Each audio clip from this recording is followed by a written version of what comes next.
Hey everyone, welcome to the Lead Well podcast. I'm your host, Pastor Steve Owens. Listen, we have a great show lined up for you today. You don't want to miss this episode of the Lead Well podcast. We have Ben Stapley on the podcast today, and he is a part of the executive ministry team at Christ Fellowship in Miami, Florida. Listen, he's going to bless you today. He already blessed me when I was in the interview with him, talking about online ministry, how to make disciples online. It's going to bless you. So don't turn. Stay with us. But if this is your first time with us here at the Lead Well podcast, just wanted to give you a little bit of information about who we are and what we do here. Our focus is to encourage leaders to lead well for the glory of Jesus Christ. So we do that by bringing on leaders from around the world to be able to show us how to lead well. They'll be dropping wisdom and knowledge, helping us to be able to advance and to be encouraged as we're leading for the glory of Jesus Christ. And listen, if you have a heart for leaders like we do, we ask you to partner with us so that we can be able to reach more people for the glory of Jesus Christ, so that we can encourage more leaders, so that they can be able to keep going forward, so that the name and fame of Jesus can be proclaimed. And listen, if you're looking for any free resources, please go over to my website at stephenowens.org and sign up for the Lead Well newsletter, and you'll be able to receive a free download of an ebook that I wrote entitled Rescuing Ambition. And so sign up, let us stay connected, and listen, with no further ado, let's jump into this episode of the Lead Well podcast.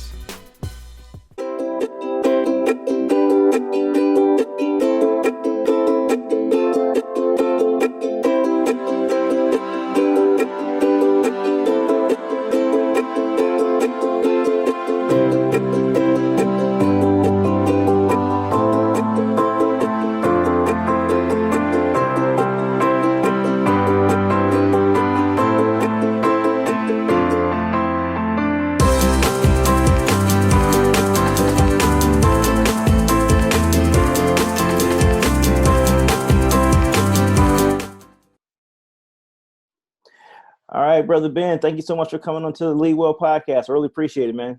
Stephen, great to be here. Thank you so much for having this conversation with me. I'm looking to share and to learn from you as well. This is going to be awesome. Yeah, this is going to be an exciting time, brother. Man, I was checking out your bio, man. You got a lot of stuff going on, brother. Pastoring, preaching, speaking, videography. Let's see, you was a campus pastor at one point in time for Liquid Church, and now you're at Christ Fellowship, which is a church is blowing out the water. Man, when do you sleep? I for the past 2 weeks, I have not slept. I'll say that. But it's hey, I'll say this: what a time to be alive. We've thrown out the rule book, and we get a chance to start from scratch as churches and as leaders in this highly digital and online age. And I'm excited for it. So I will forego sleep for this foreseeable future to be a part of this movement. This excites me. This ramps up my engine, and caffeine does a lot. It goes a long way. Amen, brother. Got to get the caffeine in. So let's jump into some questions here. So, why do you think leadership is so important, especially in the climate that we're in today? A couple quick reasons to make sure that you're communicating to your audiences. And I don't say audience, but I particularly say audiences, plural. Because you need to think through who you're communicating through. A lot of church leaders do a really good job communicating to their middle audience. So I'm thinking in terms of concentric circles here. The middle audience is their congregation, who's in the seats. But during this time of crisis, they need to think about their inner audience as well and their outer audiences. So to go from inner to outer concentrically, they need to think about their staff, their congregation, then their community. And I'll admit where my failures are. We've done a good job here at Christ Fellowship communicating to that secondary one of the congregation. But sometimes this past couple of weeks during this virus, our staff is saying, I don't know what we're doing. I don't know what the game plan is. How have things changed from last week to this week? I heard we're now online. I wasn't even aware of that. What is online church? Is that even biblical? And so you need to communicate to all those circles, your staff, your congregation, and then your larger community. The reason I'm flagging them as well is in the past, we knew that there were quote unquote insiders and outsiders sitting in our seats, in our auditoriums, in our worship centers, in our chairs, in our pews. And we knew that there were some people who are bought in and followers of Christ, and some people who are skeptics, and the spouse dragged them along. Now that community is even larger. The reason is because, like we were saying from the top, that online platform has grown, and now when you share something on Facebook and saying, "Hey, check out my church," you're not just telling the insiders, but all the outsiders can now see that as well. And if you're not leading with them in mind, you're drastically missing those core audiences of your staff, your congregation, and your community. Leaders need to think through all those people. And then the other big coaching that I've been giving to leaders in terms of big churches, medium-sized churches, small, whatever size it is, churches, nonprofits, for-profits, whatever it is 3 things for communication. Over-communicate, cluster communicate, and deadline communicate. Over-communication is pretty simple. You need to keep saying what you're saying till you get sick and tired of saying it, and you hear someone parrot it back to you. Once someone has repeated back to you what you've said already, then you've over-communicated. You've hit that nail on the head. The next thing is cluster communicating. We did a bad job of this the first day, where we were sending updates to our congregation. It felt like every hour on the hour. Things have changed. We're no longer doing this. We're now doing this. And people were getting bombarded with singular pieces of communication, and they tapped out. They said, I'm exhausted. You've overwhelmed me with your communication. I'm not listening anymore. And so for now, we've been saying, hey, at the beginning of every week, we're letting everybody know what the game plan is for that week. Because guess what? It will probably be different the next week.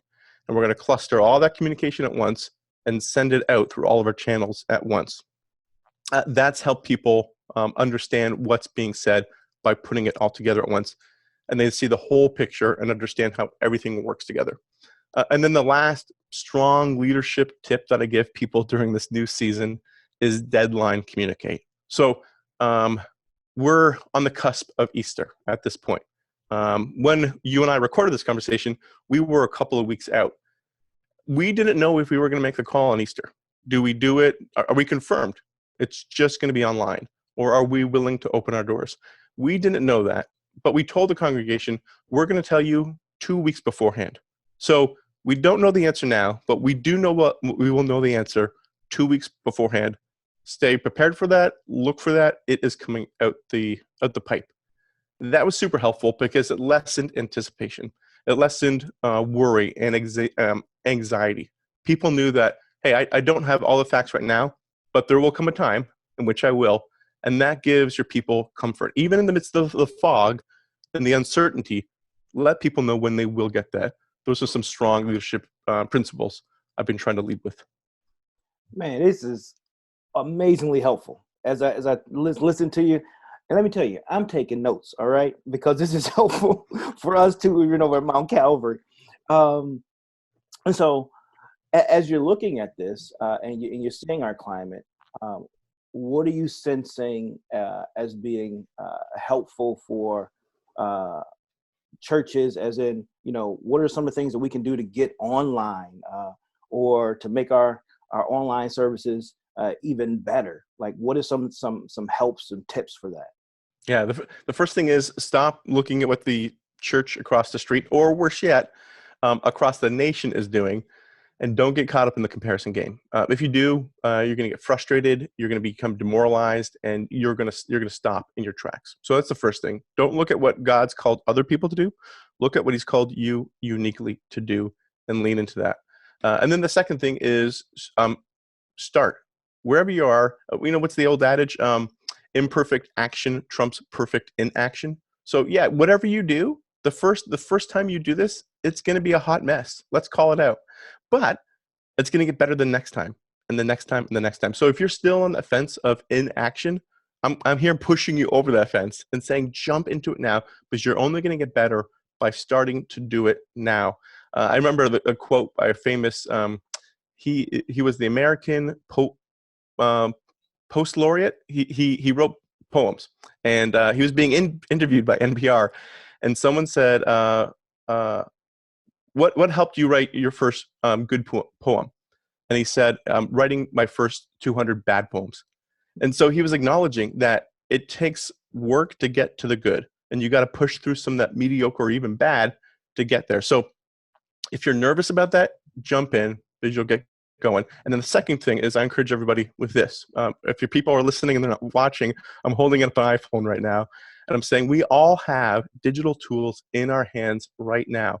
If you still have a flip phone, then that doesn't apply to you. But if you have a smartphone and it's got a camera and it's connected to the internet, you are ready to rock and roll. Go for it. Now, you might be saying, yes, I have this, but I don't know how to use it. Well, guess what? Someone in your congregation does. It may be the teenager who's sitting on the back, who's playing video games during your message. Well, this is a perfect opportunity to engage that teenager and saying, hey, you know how to do this. Can you come on and for this foreseeable future, be my digital communications director? Wow, what a title. What a mantle of leadership to give to somebody and empower them to help you get out there. So if you haven't taken that step, take that step. Some very basic platforms to do this on would be Facebook. That's probably the biggest one right now. It's got the biggest audience, so I'd say start there. Especially if you have if you got Gen X and Boomers in your congregation, they're going to be on that platform. If you have a younger demographic and a lot of millennials, then definitely jump on IG, jump on Instagram, and put up your content live there. I'll send a link to you, Stephen, later on, so people know how to do that. Like, hey, how do I do that? And then the other great platform for churches to check out is CHOP, Church Online Platform provided by Life Church. If you just Google that, CHOP by Life Church, it'll pop up. But it's a free platform that you can integrate into your website. So when people are coming, they can be watching your live services on that experience on your website. I may have just given a technological super stoker and dumped on your audience here, Stephen, so I'll let you respond to any of that if you want. Yeah, I appreciate that. Man, this is good stuff. When I think about even before this, this current transition, with the coronavirus, us having to shut down close our doors, shut down church physically, there was always a temptation to compare by going online and seeing what, the huge mega churches are doing. Right. And you come back and look at your church like, oh man, we're not doing much at all. Right. But even more so now, I think it's really important because that is the vehicle we're all using. And I appreciate you saying, listen, don't compare. Do your best where you are and how God has uniquely made you. That was real encouraging. And I'm glad you also pointed out that you're going to send me the link for the IG on live, because I was just thinking, I don't even know how to do that. Like, I appreciate that. I didn't even know how to do that. Yeah, and I'll say this as well, just like for a word of encouragement. I started in ministry at a single site church of about 500 people, and we were in New Jersey, and we had some bigger, mega churches around us, and we were kind of wrestling through that inferiority complex. At least I was, and to be honest with you, it's because I was comparing myself. But here's the thing: in New Jersey, there's only one female state institution, incarceration institution. It's only one female state prison. And guess what? It was about, quarter of a mile located away from our church. God uniquely placed that church to figure out how to minister to those ladies, to go into their Bible studies, and to bring the word of God to them. No other church was positioned as uniquely as them. And that's the same to all the audience that's listening to you in Ohio and across the nation, that God is giving you, he's placed you in a particular place in a particular time to do a particular thing. Figure out what that is and lean into it, and avoid the comparison game. If not, it's going to lead you to inaction. That's huge. I really appreciate that, man. All right, so let me ask you a question now, right? Because you do your title, which is a very interesting title where you are at your church, right? Yeah. Weekend Experience Director. Like that's amazing. Like, what is that? Talk to me a little bit about that, or talk to us about that. Yeah, so it's a fancy title to say that I'm charged. I have the opportunity to craft an experience that goes from the streets to the seats, most importantly here, to the screens. So it's working with the guest service teams that are welcoming people as they come onto your campus. And it's then working with, as they get into your seats, it's working with the worship, the creative, and the production teams that are producing and executing an experience that we hope draws them closer to Jesus. And then, most importantly, on the back end, I'm working with the online and the digital teams and the social media teams that extend that experience in terms of the rest of the week. So great. Your Sunday experience, your weekend experience is incredible. It's usually 1 hour of the week. How do we leverage the under 167 hours in the course of the week to engage people with the good news on the gospel? I was recently talking with a church that they had two potential people to hire. It was a bigger church, and there was two graphic designers, and they were looking for one to do work on the weekend for the Sunday experience, and then one to do work for the week. And they said, we're going to make sure that we hire our B-level talent for Sunday and our A-level talent for the rest of the week.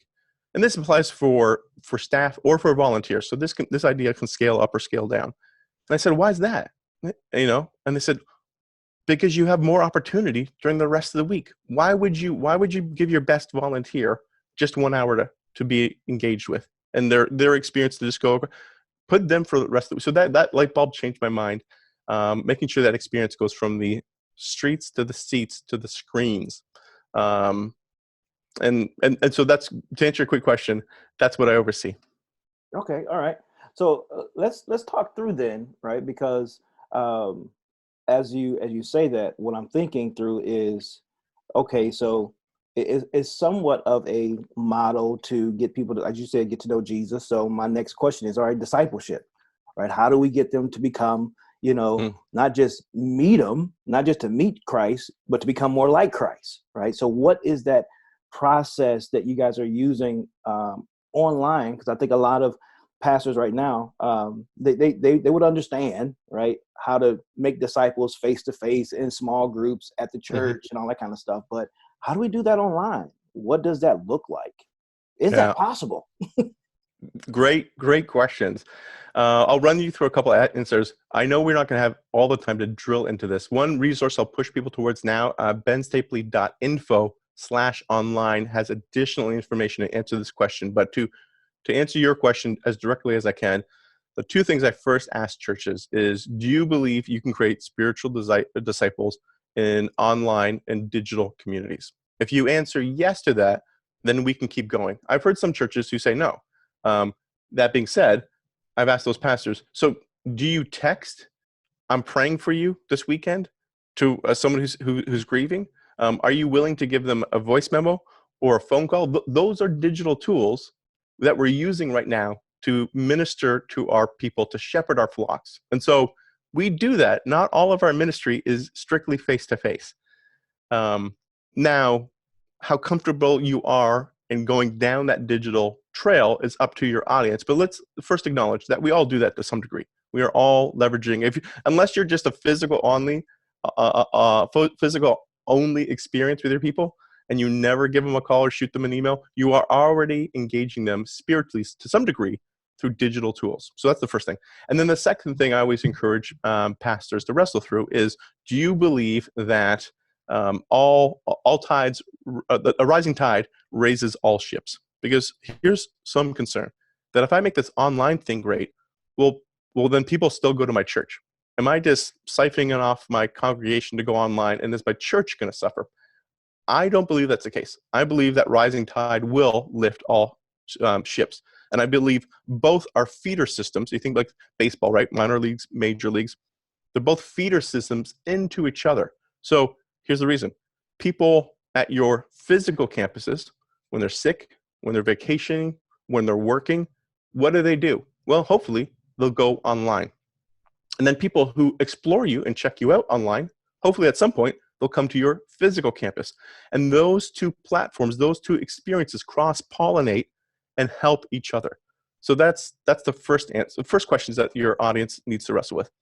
And then I'll give this as a great anecdotal response. To come back to your question in a very roundabout manner, can people be discipled online? I emphatically say yes. Here's the reason why.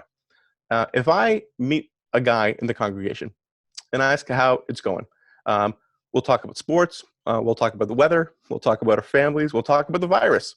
But it's hard in a physical environment to get beyond that, because we have so much social norms here. I'm not going to tell you the dirty on my life, because there's this social etiquette that we have in culture where it takes a while to go from the shallow end to the deep end in terms of intimacy. But online, you jump right into that deep end. Here's an example. I probably had like 3 guys in the past month online tell me, hey man, I'm really struggling with porn. I've got all this extra time at home. I'm not doing much. I have these electronic devices. It's just so ever present. Can you pray for me? Can you give me resources? Will you help be my accountability partner? Online, we're willing to do that because there's a greater sense of vulnerability in those platforms. I don't remember the last time in the foyer of my church that some guys come up to me and say, hey, I'm struggling with porn right now. Because it's harder, right? Face to face, it's harder to be vulnerable. Online, we're willing to jump right there and allow God to minister to those inmost, darkest secrets of our heart that we don't want to expose. So there's a unique benefit to ministering on these environments that churches need to leverage. That's huge. And you're so right. The barrier of what is okay to say, right, is so lower when it comes to online. I mean, really, all people have to do is just look through their social feeds, and they can see some stuff like you would never say that when you were at church or even at the grocery store, right? But now it's okay to say it. So that's very helpful. So can we go a little bit deeper into the online discipleship? So what about when it comes to, and I know we can't hit all this, we don't have all day, but let's say small groups, for example, right? How do we do that? And maybe like a little bit on reaching out to people. Yeah, so we're man, you got me on my soapbox here, Stephen. I don't know. You be prepared. Get ready for this. So we're doing it right now, right? We're leveraging digital tools to communicate. We're on a Zoom platform. We're on a video conferencing platform to be able to talk to each other. So yes, this is the nutshell. The church online can do everything other than marry and bury, and I've seen some churches try to do that. Other than that, you can provide all the spiritual discipleships and action steps and ministering tools that you could do in person. So we've talked about giving an experience by which people see. They can worship. They can listen to a message and receive the word of God. You can encourage them to move towards your giving link and to demonstrate trust and self-sacrifice by continuing in that principle. They can jump in there and ask for prayer. You can have a prayer tab, or you can send people to a link that says, hey, /prayer. People could submit electronically the prayers, and you can have a prayer team follow up with that. You can have digital small groups like we're doing here, in which people are able to gather and talk with each other. Even for this coming Easter or Good Friday, I'll let the cat out of the bag. We're doing it in a couple of days from here, where we are already telling people in our communication, our Good Friday service is exclusively online. For us, in our context, we always tether the message and the Lord's Supper, communion, in that experience. We find that really beneficial for people to remember his death before they celebrate his resurrection. We are already telling our people in advance, make sure to get grape juice and bread so that you can participate at home. And P.S., if you don't have that, crackers and Gatorade will do. So we're letting people know you can participate in the sacrament already in advance of that. Baptisms, we haven't been able to crack them there yet. Hopefully we will. But so to answer your question, if you go through what spiritual discipline or ministry opportunity that you have, the vast majority, only a handful, baptism, Mary, bury, can I think of that you cannot do through this platform. Awesome. And then you brought up the one thing that I was going to be talking to you about as well, is communion. Right? I mean, it's such a sacred time. It's a time that people look forward to. Matter of fact, there's some people who only even come to church until Communion Sunday, depending on their tradition, right? And so thank you for helping us even to think through that piece. Because I know pastors are trying to think through that. How are we going to have communion? I was thinking through that, and I'm like, wow, what are we going to do? But I appreciate that. That's awesome, brother. Good. All right. So let me ask you, I know we're talking about, doing ministry digitally, but what are you reading? One of the things that we want to communicate to to our community, that we need to continue to read and grow individually. Are you reading anything? I know you're on a lot of conference calls, but Yeah. is there anything you're able to check out here lately? I'll say this. First of all, I'm a big proponent of not reading, but listening, because you can multitask. So, read, I understand your question, but for the sake of efficiency, and I try to read, or I try to listen to a book once a month. And so if I'm a very slow reader. And so and I also like to maximize my commute times. So if you haven't looked into this, Audible or even Scribed is better. It's only, I think, $8 a month, and you can rent as many books as you want. So if you want to listen to a book once a week, you can do that for only, and I'm not a spokesman for the company, I swear, but for only $8 a month, you can do that. Super helpful if you're not on those platforms. Encourage your audience to do that. And then in terms of books, I always love Simeon Sinek's Start With Why. I think that's especially helpful during this time of change and flux. So why do we do church? What is church for? What's the end goal? Why are we discipling? How does that look like? So he says, before we're talking about implementation, right? You need to be on Facebook. You need to be on Instagram. He says, even before you all do that, why? Start with why. What are you trying to do at the end of the day? And if you haven't started at a good starting place, you're never going to end at a good end place. So start with why. The 4 Levels of Execution is another great book that I encourage, because churches need to figure out how to execute faster. That's one I recently read. And then the other one is Empowering Leadership. That's by Michael Fletcher, and he's talking about how the power of shoulder tapping. So basically, you have a whole congregation, you have a whole flock that is waiting for you to say, will you jump in and participate? Will you tap somebody on the shoulder and saying, I want you to jump in right now? A super helpful book, as you're probably now in the midst of thinking through how to invigorate the large portion of your flock that probably isn't engaged and is going to get more disengaged while we are non-physical services. That's good. That's good. All right. So let me ask here, because we're kind of running out of time here. Any last minute, like, practical advice that you would like to give to the community that you'd like to share with us? A couple of things I've been sharing. 4 quick words. It's pivot, hope, help, and merge. Pivot, help, hope, and merge. So pivot, be as nimble as you can during these changing times to change your ministry model and adjust things accordingly. Pivot fast. Hope. Your people, again, those concentric circles, your staff, your community, and your congregation desperately need hope. So whatever you need to do to shore that up so that you can give it out to your people all need hope. Never underestimate the power of an optimistic spirit. Find that hope in Christ, not just generic hope in Christ, and give that to your people. Help. There's probably ways that you can help other churches in your area to weather this storm.